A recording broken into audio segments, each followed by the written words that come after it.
Sandy, when it's cold like this, it becomes a challenge for people to pay their heating bills, especially people who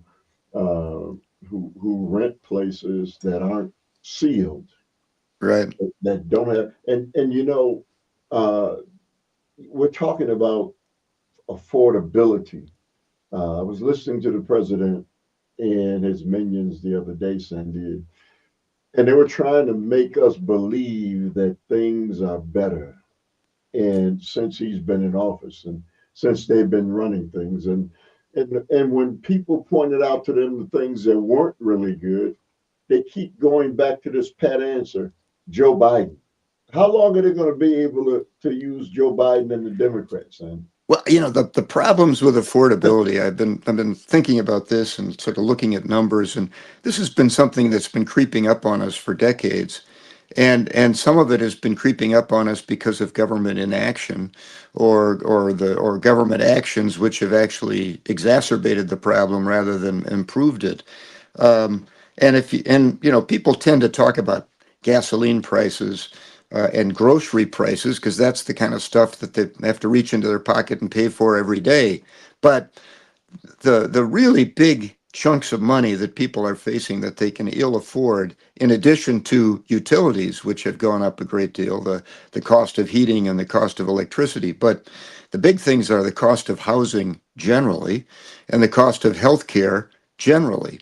And, we had a major crisis in this country, a financial crisis in 2007, when the housing industry, which everyone is involved with in some fashion, fell apart because of a bubble that had occurred there. And I had lunch yesterday with a fellow who's quite an expert in the healthcare area, and he was worrying about the collapse of the healthcare industry and the collapse which might be precipitated, like something like this huge increase in health insurance premiums that might happen in the next week or two if steps aren't taken, and what that could do to the healthcare industry. Because, Earl, who's the biggest employer in Wisconsin? Do you know? yeah, the healthcare, The healthcare industry. And if right? you went around to every state in the country, you'd find out that healthcare is one of the biggest employers in just about every state. And in the city of Milwaukee, some of the and Milwaukee region, some of the biggest employers are the hospitals here. And yet, you pick up the newspaper and read about various hospitals. The Ascension Hospital system has been in the news media a fair amount for uh, the notion that maybe they're teetering a bit in terms of having trouble meeting financial requirements. And if we end up with people, many, many people, not being able to afford health insurance, so we have many more uninsured people showing up at hospitals for health care with nobody to pay the bill but the hospital to absorb it, you can end up with potentially a potential collapse of our medical system because, as you mentioned in one of our earlier podcasts, these hospitals are building out like mad. They're expending money on the expectation that there will always be someone there to pay the check and pay the bill when somebody comes in and needs medical care. And we've got health care requirements that are developing very rapidly for our aging population. So, that's a problem. And we can talk later about the housing trends too, but there's serious trends associated with housing that need to be addressed in some fashion. And we don't have people in Washington, particularly the current administration, facing up to these issues at all. The healthcare is, the notion that we extend the subsidies for health insurance for another year or two is hardly an answer to solving the notion that the United States spends 20% of its GDP on healthcare and no other country spends anything like that on it. We need to be Well, addressing healthcare at its roots and make sure that, number one, everybody has access to it, and number two, that it doesn't break the bank in terms of our economy. Sandy, you speak and not tongue in cheek about the possibility of the collapse of the healthcare system. Try to, if we could take a walk into the future, A collapse of the American healthcare system means a collapse of the economy of the United States, doesn't it? Well, that's my point. People talk about recessions and they always, talk about whether it's going to happen. And recessions typically happen when something unforeseen or something that people haven't been talking about happens. And that's what happened in 2007 with the major recession, the housing bubble that people weren't talking about, but which they talked about after the fact, like, oh, yeah, we should have seen that coming. When that burst, in a fashion that almost broke our financial system. It was a big problem. People now are talking about whether people have access to health care, but they aren't talking about the flip side of that, which is what about the healthcare system and this huge employer in our economy? What happens if something happens to them as the result of the fracture of the ability of people to pay their healthcare bills? And so I think that that's really what's going to be the tipping thing that's maybe going to cause everyone to wake up and realize we've got to roll up our sleeves and look at healthcare from top to bottom because it's a huge employer. Was in 1960, the biggest employers in Wisconsin and in Milwaukee were manufacturers, Right. Alice Chalmers and big companies that were located here. And now, if you look at the top 10 employers in the Milwaukee metro area in Wisconsin, most of them are in the healthcare industry. Sandy, you talk about uh, the possibility of this collapse. Clearly, Congress people know this. They know the impact of it. Yet they're still fiddling while Rome burns. I mean, here's the bottom line. I've been listening to whether or not they're going to extend the subsidies, and they're still right back where they were before the shutdown. So so they're going to continue to play this game, Sandy. Apparently, the risk that you are talking about don't seem to be as dire in their eyes, or do you think that they can't foresee what you kind of pointing out as inevitable? No, I think both they and I think the hospital system maybe is looking at things through rose-colored glasses as well, because all of the discussion is about the patients, the potential patients who will have health problems and won't have health insurance for it, and their capacity to pay for it or not. But when you think about it, the flip side of that is if they can't pay for it, then the person who provided it doesn't get paid for it, and you end up with the potential for how does a hospital system save money? Well, about the only way they save money is with massive layoffs of personnel. Well, what causes recessions in the economy is massive losses of jobs, in particularly in places where many people are employed. And so, I've sort of woke up this morning with a different view of this healthcare problem. From an empathetic and compassionate standpoint, I'm very worried about the people who need to be insured and need to have access to health care.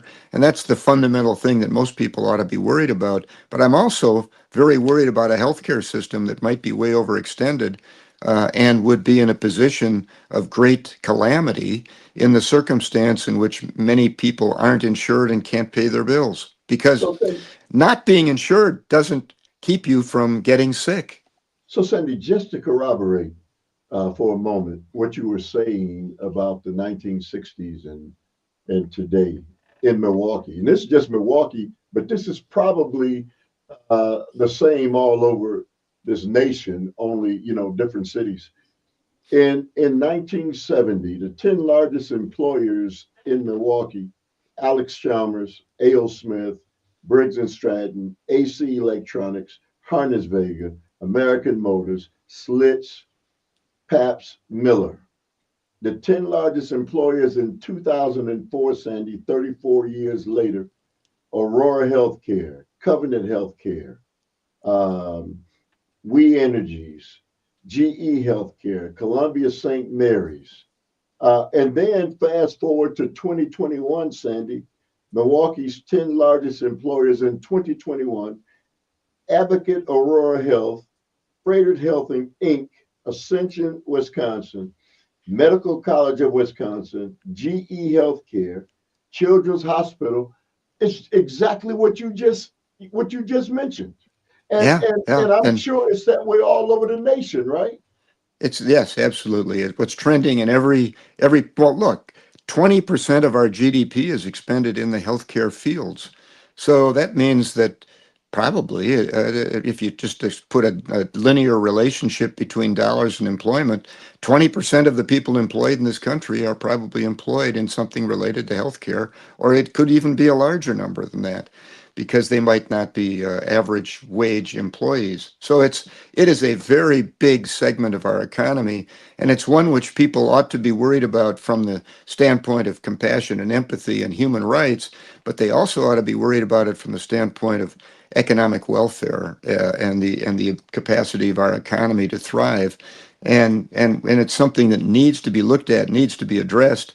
You know, Barack Obama tried to take a big look at it, and the lobbies that existed ended up with the production of something that looked more like sausage in terms of legislation, which was the Obamacare program. And the Obamacare program was fundamentally based on a mandate that everyone participated, and the opponents to it couldn't wait to try and eliminate put that part of it, which sort of was the linchpin to its success.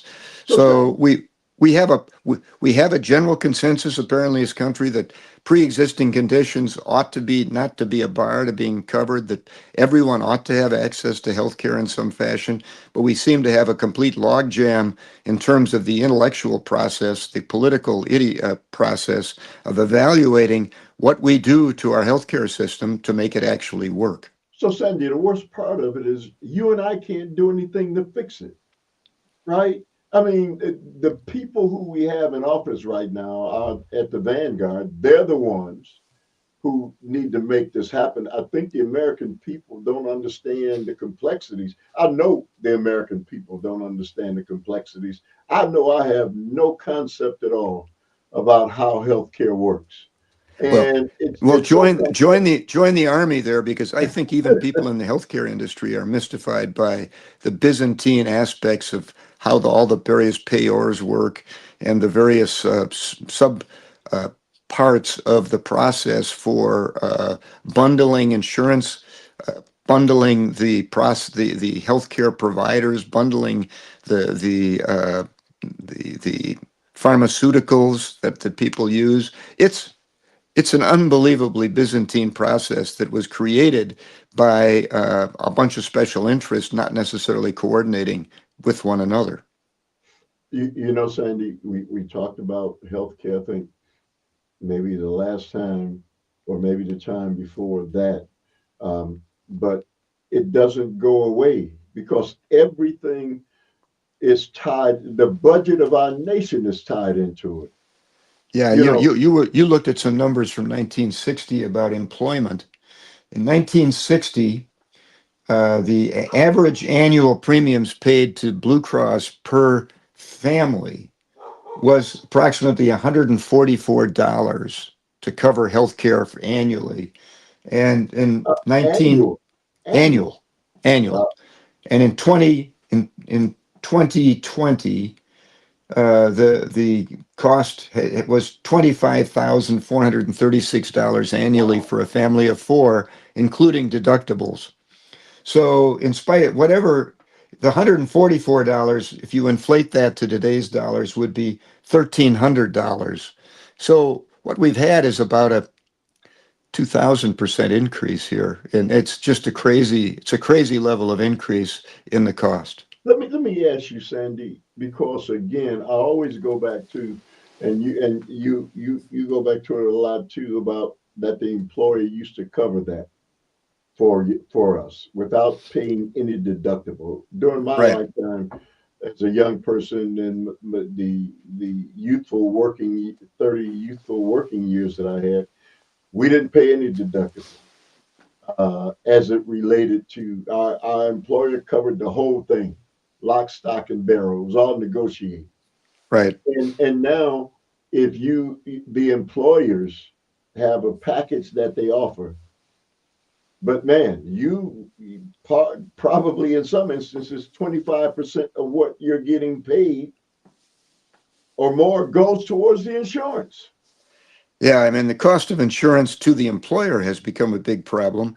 And if this Obamacare subsidization is dropped, and if the number of insureds goes way down, the people who will experience this big cost increase in insurance premiums will not just be individuals who are insured, it'll also be the employers who are buying the 50% of the insurance coverage. In many places now, the employer will pay 50 or 75% of the cost of health insurance, and the employee will pay a portion of the premiums as well, and a deductible, so that's a way of spreading the cost between the employer and the employee.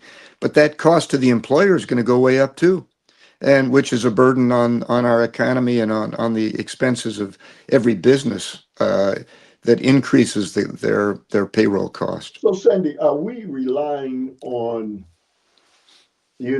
somebody to find religion to fix this? Or what is it? I would ask you, what would be the rationale for the people who are making money off of this to cut back and do the right thing?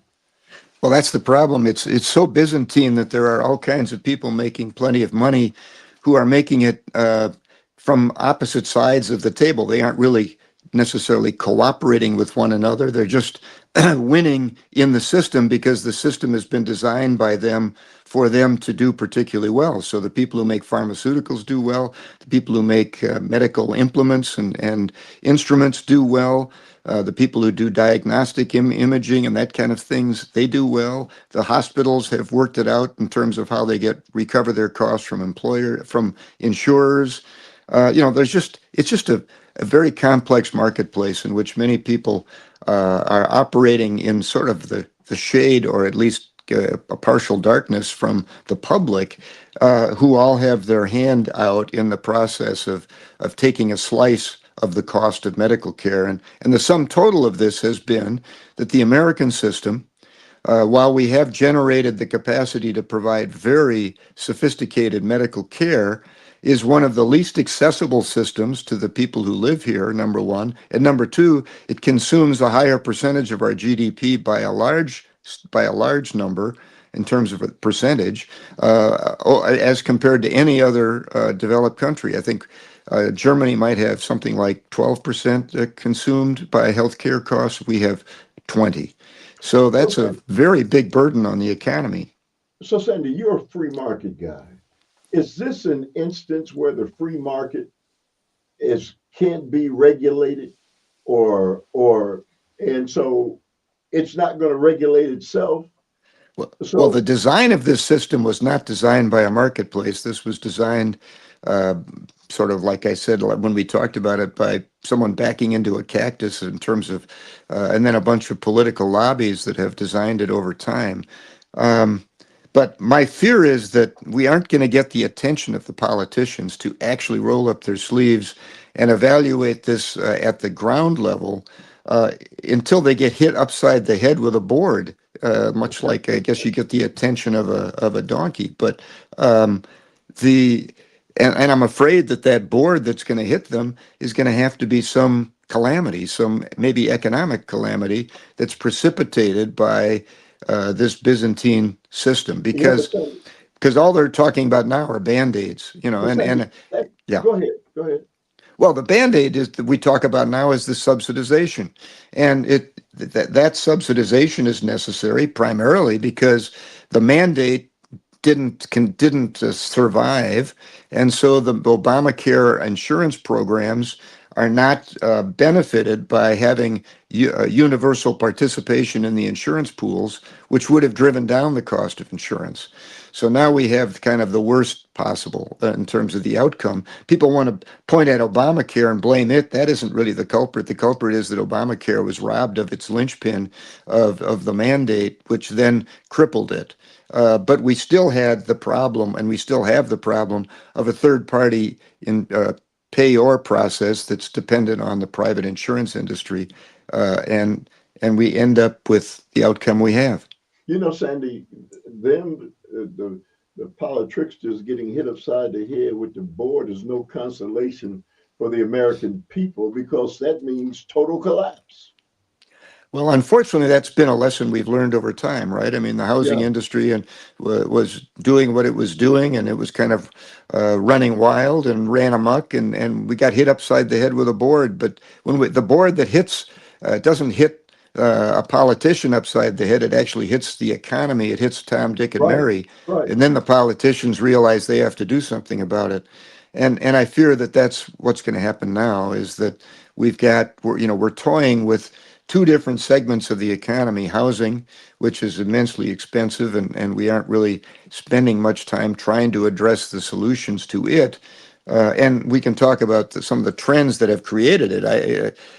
The finger we can point at the housing problem is probably just society and the evolution of our culture. But it still ends up being the case that housing has become enormously more expensive today than it was, and a primary culprit for that is the fact that in 1960, the average household included 3.33 people, and in 2020, the average household includes 2.5 people. And so it takes 33% more housing units to house the same population.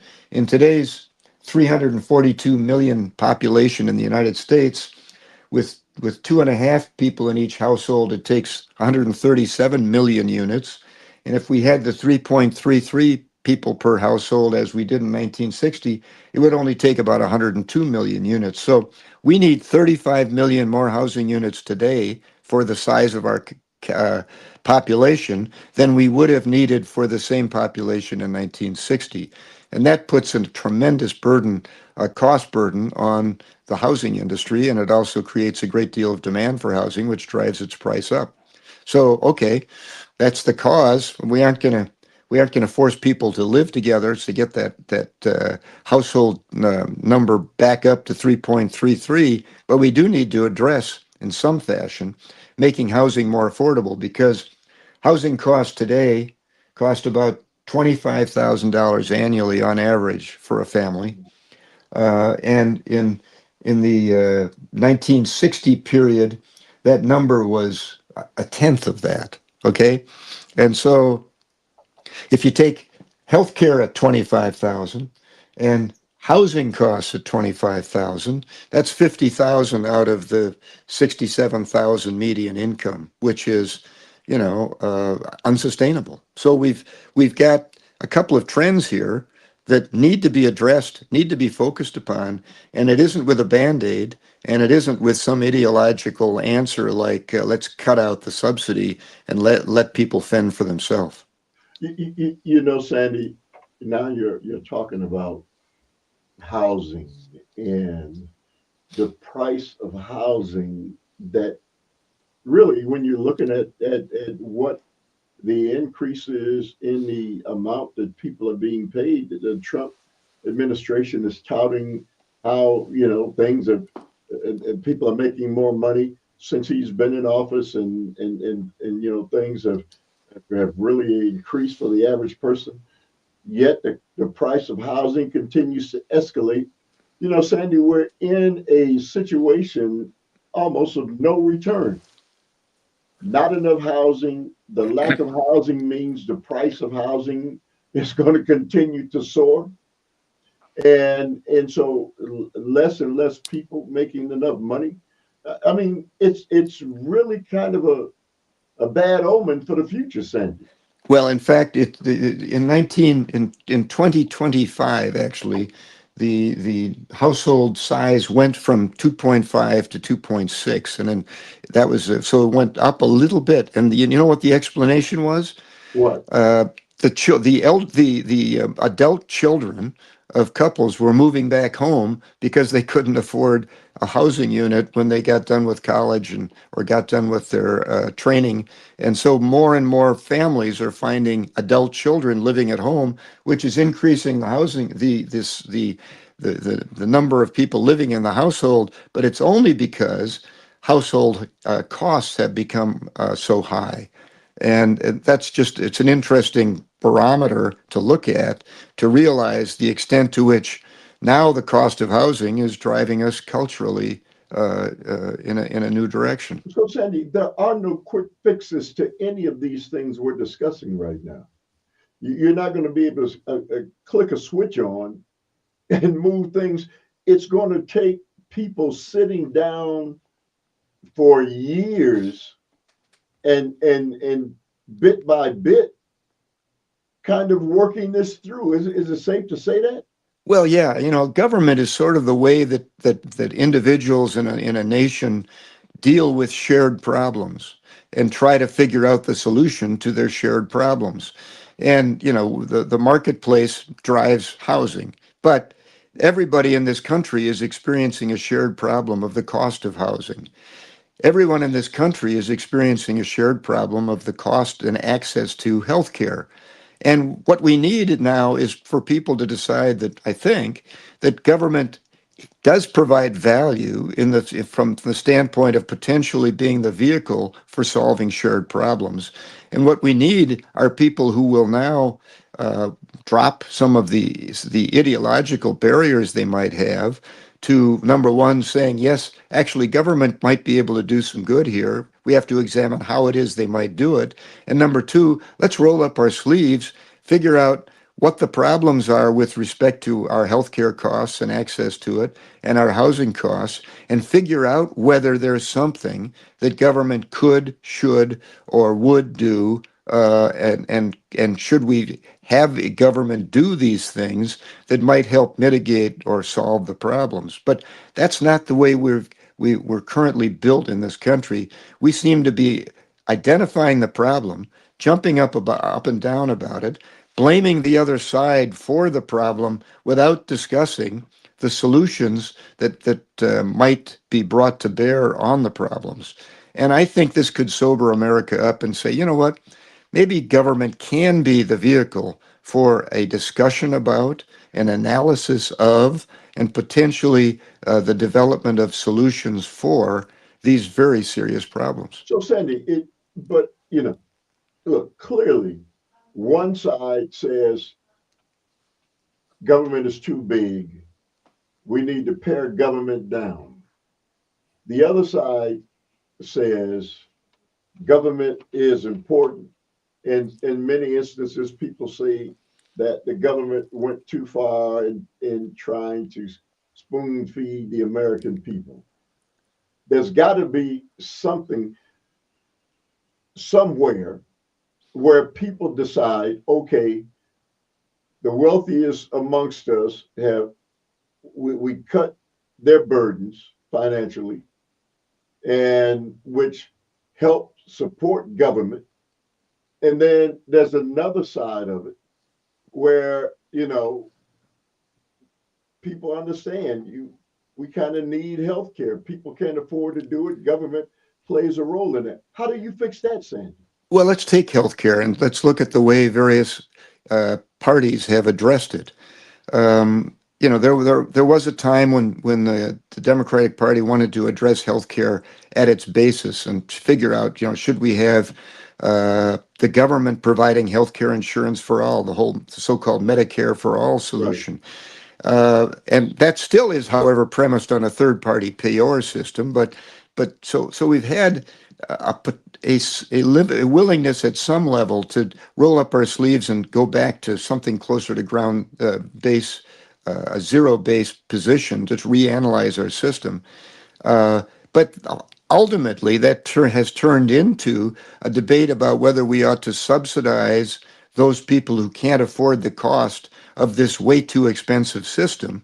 And therefore, we ought to put money in their pocket or at least subsidize the cost of the premiums they pay so they can afford it. The other side is saying we don't like subsidies. We think subsidies drive prices up, but they aren't willing to roll up their Fix the sleeves and do problem. anything about the insurance industry and the system that is, in fact, the basis for driving the price up. And the result of those two positions are if they don't pay the subsidy, then the price of insurance is going to go way up because the size of the insurance pools is going to go down.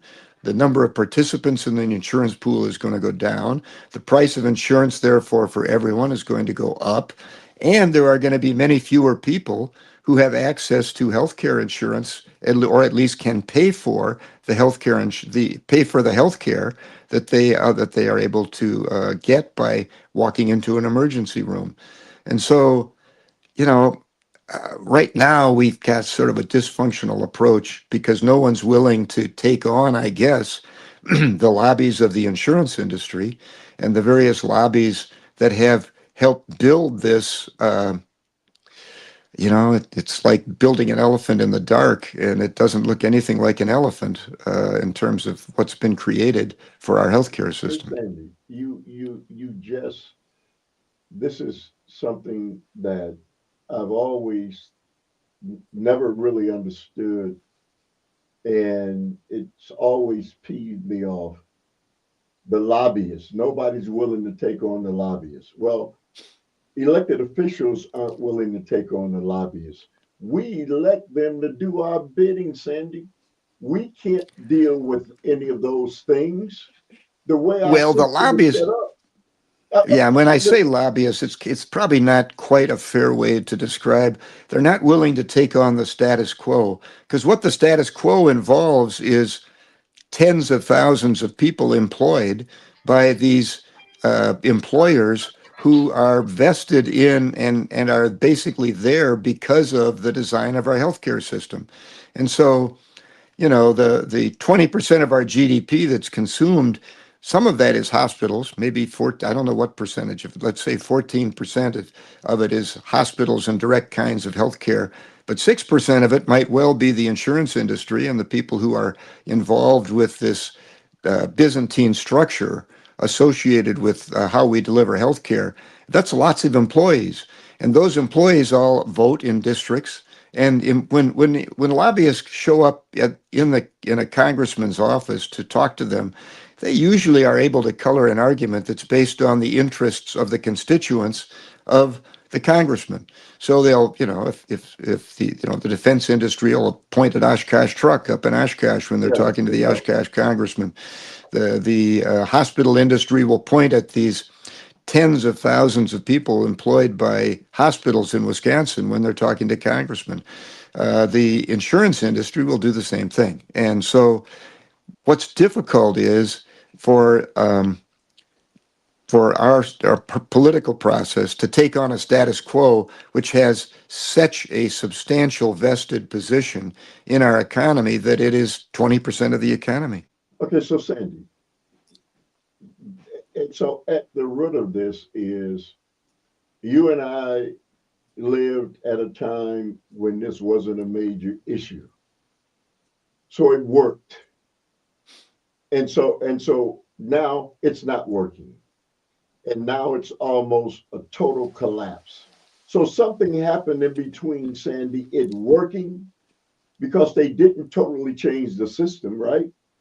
Well, The no, system the worked. system evolved, and what happened was that post World War II, for every decade, this cost of healthcare once we ended up with Medicare and Medicaid, and we ended up with hospitals being able to um, realize All of the payment house. for every kind of efficacious treatment that could be devised. Uh, we developed our highly sophisticated capacity to deliver healthcare because we had this ability to get paid for every kind of sophisticated apparatus or every sophisticated kind of and expensive kind of treatment that could be invented. And so over those decades, we went from simple chest x-rays to very complex Yeah. MRIs, CTs, all kinds of things that were developed that were far more expensive than what we were getting treated with in 1955. And so the cost of healthcare escalated dramatically as it became more sophisticated and as we developed the notion that everybody was entitled to every kind of efficacious healthcare that you could get regardless of its cost. And so that's what we now have in the United States, and it's getting paid for through a healthcare system that doesn't have an incentive to try and negotiate lower prices in a very rigorous way with any of the providers or with any of the people who provide the equipment or the treatment systems. So you just pointed out a problem, Sandy, that can only be fixed by people who are not willing to fix it. That's why I'm afraid that it's going to be that board upside the head that's going to, particularly in some with something that's as vested in our economy as the healthcare system we have, which accounts for 20% of our GDP, and similarly the housing industry, which is not particularly regulated or involved with the government. We have a healthcare, I mean, a housing shortage and a housing cost problem that it can only be solved probably fundamentally by a marketplace which moves rather slowly and which will probably drive all kinds of cultural changes as well. People right now are moving from some cities to other cities to find more affordable housing. And the cities they're moving to are finding their housing becoming less affordable. I've got a sister who lives in Bozeman, Montana. That used to be a backwater town in Montana that was, maybe visited sometimes by people who were outdoor enthusiasts. Right. Yeah, now $4 million will buy you a nice house. You, Lots of people have moved there and have driven the price of housing up. And so housing is a phenomena that's particularly complex, but I think it needs to be recognized that it's a big part of the affordability problem, and it's hard to point your finger at this politician or that politician, but you'd like to see the government looking at it and trying to figure out if there's a way that it can participate in solving it. what's also, Sandy? You know, I refuse to believe that a nation as powerful as ours that can develop the kind of military apparatus that we develop and the amount of money in the face of all the other things that we continue to put into that, that we can't figure out or understand that making sure the American people are housed has to become a priority. I don't, I, for the life of me, Sandy, those kind of things, I just don't understand. Well, housing and much of that has been left to locales to try and figure out solutions I to. know, but our government's got to do that. Yeah, yeah, and I am just saying that you would hope that government would be looking at and trying to figure out the ways in which it can participate most successfully and most effectively to solve the problems of housing shortage as well as housing costs and housing availability. And in that respect, cost and availability are the same kind of issues in healthcare. And of course, two of the fundamental human needs that you'd think the government would want to recognize are shelter, housing, and healthcare. And you'd think a developed country like the United States would therefore put these front and center, but we seem to duck from both of them. Hey, Sandy, several months ago, um, in Milwaukee, a family of 7 children uh, were living out of a storage facility. I don't know if you remember that. They were living out of a storage facility because they couldn't afford to live anywhere else. And and so the family was condemned. How dare they? How can they do such a thing? But Sandy, we've got families homeless, not individuals anymore, but that number is only going to continue to escalate, Sandy, if Yeah, if, I mean, if it's not prioritized. yeah, I mean, there are some cities where homelessness is and homelessness on the streets is a recognized substantial problem, and of course, some of that is sociological and some of that is economic. But um, I just am surprised that our politicians are willing to fight over the things they fight over rather than rolling up their sleeves and actually working on solving the problems that both the healthcare thing is going to be a big problem for our economy. It's going to be a big problem for the people who who have piles of money, as well as for the people who have no money. And the problem in the economy that a disaster of the healthcare industry could cause is potentially going to cause people with piles of money to lose piles of money. And so, I think if people were smart, they would start addressing fundamental issues, and particularly fundamental issues with broad effects in our economy. They would focus on them and not take their eye off the ball to the extent they have, uh, and not get diverted by issues that are foreign to us, literally, by thousands of miles, and also foreign to us in terms of having a capacity to know what's going on. Sandy, I was listening to the president on yesterday or the day before, whenever it was, and he was talking about how the price of prescription drugs had gone down in many instances 200, 300%. And and the thing that galls me is the price of medication, Sandy, that the American people pay. When in a lot of instances, all of the research that's done for a lot of these medications come from taxpayer dollars. Well, I And, think the problem with someone who would declare that prices have gone down 200 or 300%, which is, you're right, that's what he said, is that they don't know anything about numbers apparently, and because if it what goes down makes me mad. 100%, it's free, and if it goes down 200%, they're paying you to take it, and if it goes down 300%, they're paying you double. And so, but this notion that affordability is a scam is just, I think, proof that some people are totally detached from the reality that Tom, Dick, and Mary face. Because if you look at the cost of housing, and if you look at the cost of healthcare, and then layer on top of that what might be happening to the cost of groceries or things that escalate, and incidentally, the cost of healthcare to Tom, Dick, and Mary, yes, pharmaceuticals can be a big part of that, but they aren't the biggest part of that. And they aren't Right. the thing that break the bank for Tom, Dick, and Mary typically, unless it's chemotherapy or some of the things that have just enormous prices. But you know, trying to persuade the American public that we are not heading in the direction of a very tight economy in which things are palpably much less affordable than they used to be is to defy reality. And I think that's you can't talk people out of something that they actually understand and feel every day. Sandy,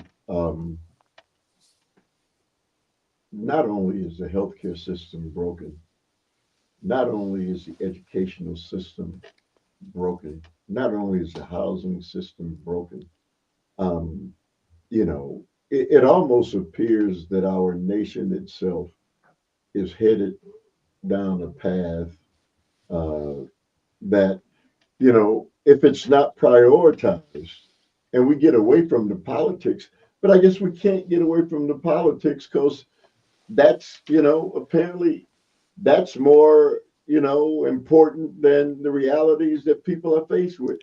Do you think that those who are in government, you spent some time in government, do you think that they don't feel the pain of their constituents or they're Well, I so think far removed from them?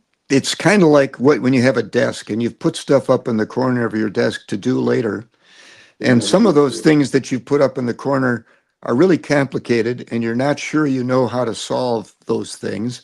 And some of the other things are much easier to do. So, what's the priority? What do? Well, you end up doing the easy things, and you keep pushing those things that are hard back up Right. in the corner. And then, if you have brush fires that you have to deal with day to day, if you can have a fight over what's going on in offshore Venezuela, and if that can Yeah. become a major fire, and not that that isn't a very important issue, but if you have firestorms going on all the time, those things that get pushed up in the corner of your desk that are complicated never get addressed, and that's really what ends up being the case, particularly with healthcare. The solutions to healthcare are complicated, and they also involve disrupting a status quo that consumes 20% of our GDP. And so that's very difficult and complicated. And so it's people avoid it, and they avoid it today, they avoid it tomorrow. They've been avoiding it for decades. And the same is kind of true for housing. Housing is a difficult problem to get around. It's basically a massive market. The government can't control the market, so the government has to decide how it can try and affect the market, and also how it can try and provide access to housing for those who can't afford it. And that's also kind of a complex issue.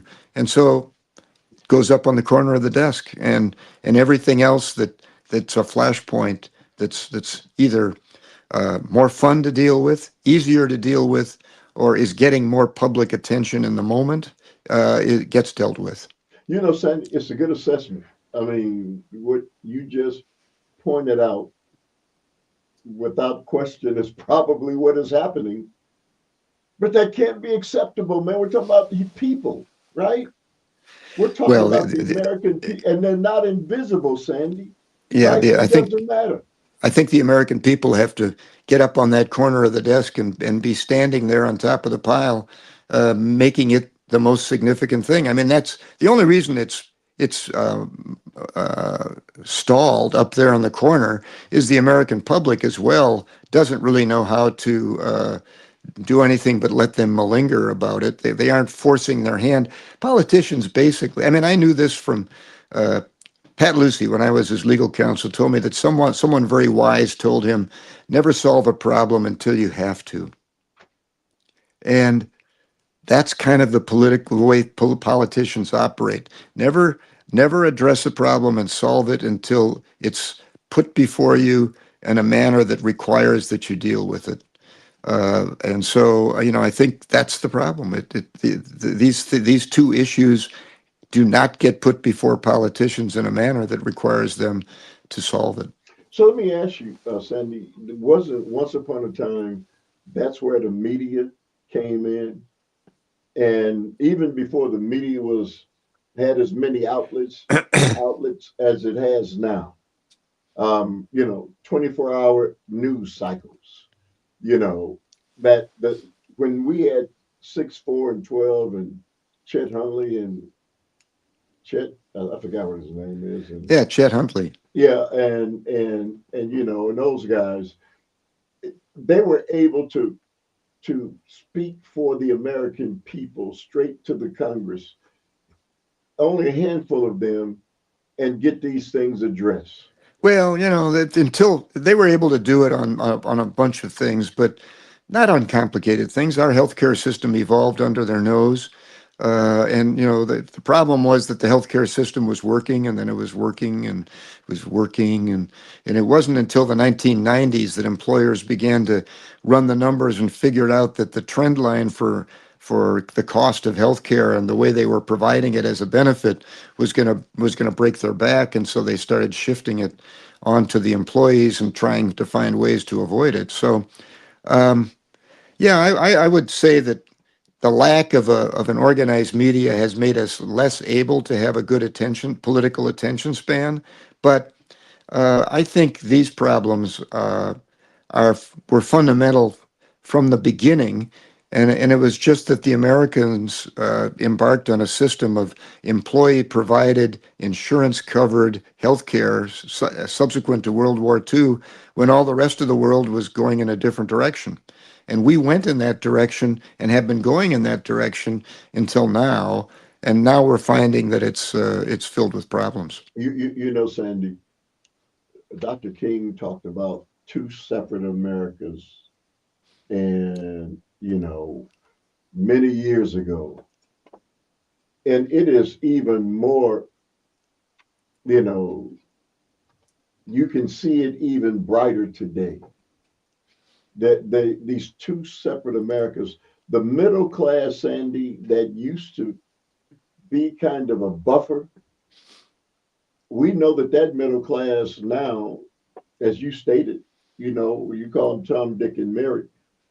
Their situation's not getting any better. No, no, no. And they, Tom, Dick, and and they, Mary have gone from being able to save money and buy snowmobiles and what have you, to living paycheck to paycheck. And the fact is that the Wall Street Journal, Forbes, a whole bunch of news media sources have tried to figure out what it takes to live without financial fear. What level of income does it take? And the number has been surprisingly high in every metropolitan area. I mean, the number exceeds $100,000 for a family in most metropolitan areas if you're going to try and live without essentially financial fear day to day. And by financial fear, I mean living paycheck to paycheck, unable to save, unable to cover all your costs. So, Sandy, let me say this to you and the listening audience. Middle class America, which has not had to deal with that kind of stress, and let's be honest, what we're talking about is stress. Yeah. Um, there are people who were beneath the middle class who have dealt with this kind of life throughout generations. And what helped support it and what helped to support them was government and some programs that would kind of make it possible, Sandy, that they wouldn't be homeless or that they could get some health care or that there'd be some sustenance, there'd be schools because they didn't make enough money to pay the taxes to keep those things going. You add in a lot of people from the middle class, Sandy, and then the top earners paying less in taxes. It's a recipe for failure. Well, it's definitely a recipe for some big problems, and some of them are economic. But when economic problems get too big, you end up with social and cultural Right. problems as well. And so, we could be headed there. Maybe on our next podcast, we can talk about some of those things. But Let me go here, Sandy. I was listening to the president again the other day when he was talking with his cabinet. And Sandy, it doesn't work when you can hand pick what news outlets you want, right? I mean, this is what's taking place. It's not a free and open press. And so, you know, the conversation was about how many different, um, how employment is doing. We've hired more people, and you can say anything, Sandy. It doesn't make it so. well, I think another subject for discussion will be the discussion of the the point of the importance of debate and dissent Right. in a society, and whether the loss of debate and dissent from a society isn't a terribly dangerous phenomena, which threatens all kinds of things, including threaten it economically in terms of the economic vibrance of a country, because non-dissent probably means that you begin to deviate from facts and reality to a greater and greater extent. And to the extent that you get off the beam on facts and reality, you can get pretty far off into never never land in a way that's quite dangerous. Did you ever once, and you've been around the sun a time or two, like I have, ever thought that our nation could wind up where she is right now? Well, I have to say, it all feels different than I ever expected things to feel here. And so, and I maybe there's a bunch of other people feeling the same way now, and I don't Yeah. know. But I'm still optimistic. I think that reality sets in for people, and it takes different things to create the reality in their mind. But I think we're seeing more and more of people who believe that it's important to stay the course and deal with reality and deal with facts. And if we do that, we'll get more and more people paying attention to things like healthcare and housing. Well, Sandy, one of the things that I enjoy so much in having a conversation and dialogue with you is that we really get into the weeds in these subjects, and with your vast knowledge of things, you know, I watch a lot of the talking heads and those kinds of things, and they have a couple minutes to discuss a subject. We don't do that. We kind of delve deep into the subject matters, and that's why we don't need to have 20 different subjects that we talk about. And I think in the long run, Sandy, that's a good way to approach things because, as you stated, all this stuff is complicated, right? Uh, Yeah, you know, and it you and we it's easy to develop adult ADHD, attention deficit disorder, and I'm afraid that we've got too much of that going nationally. But I think if we started paying attention to and trying to prioritize what's really important and then focus on it, we can get back to a reality that's more effective and more functional. it's always good to have the dialogue with you, my friend. We're going to keep on doing it. Okay, good talking to All you. right, all right. Bye. We'll see you later. All right, that's it. That's a wrap.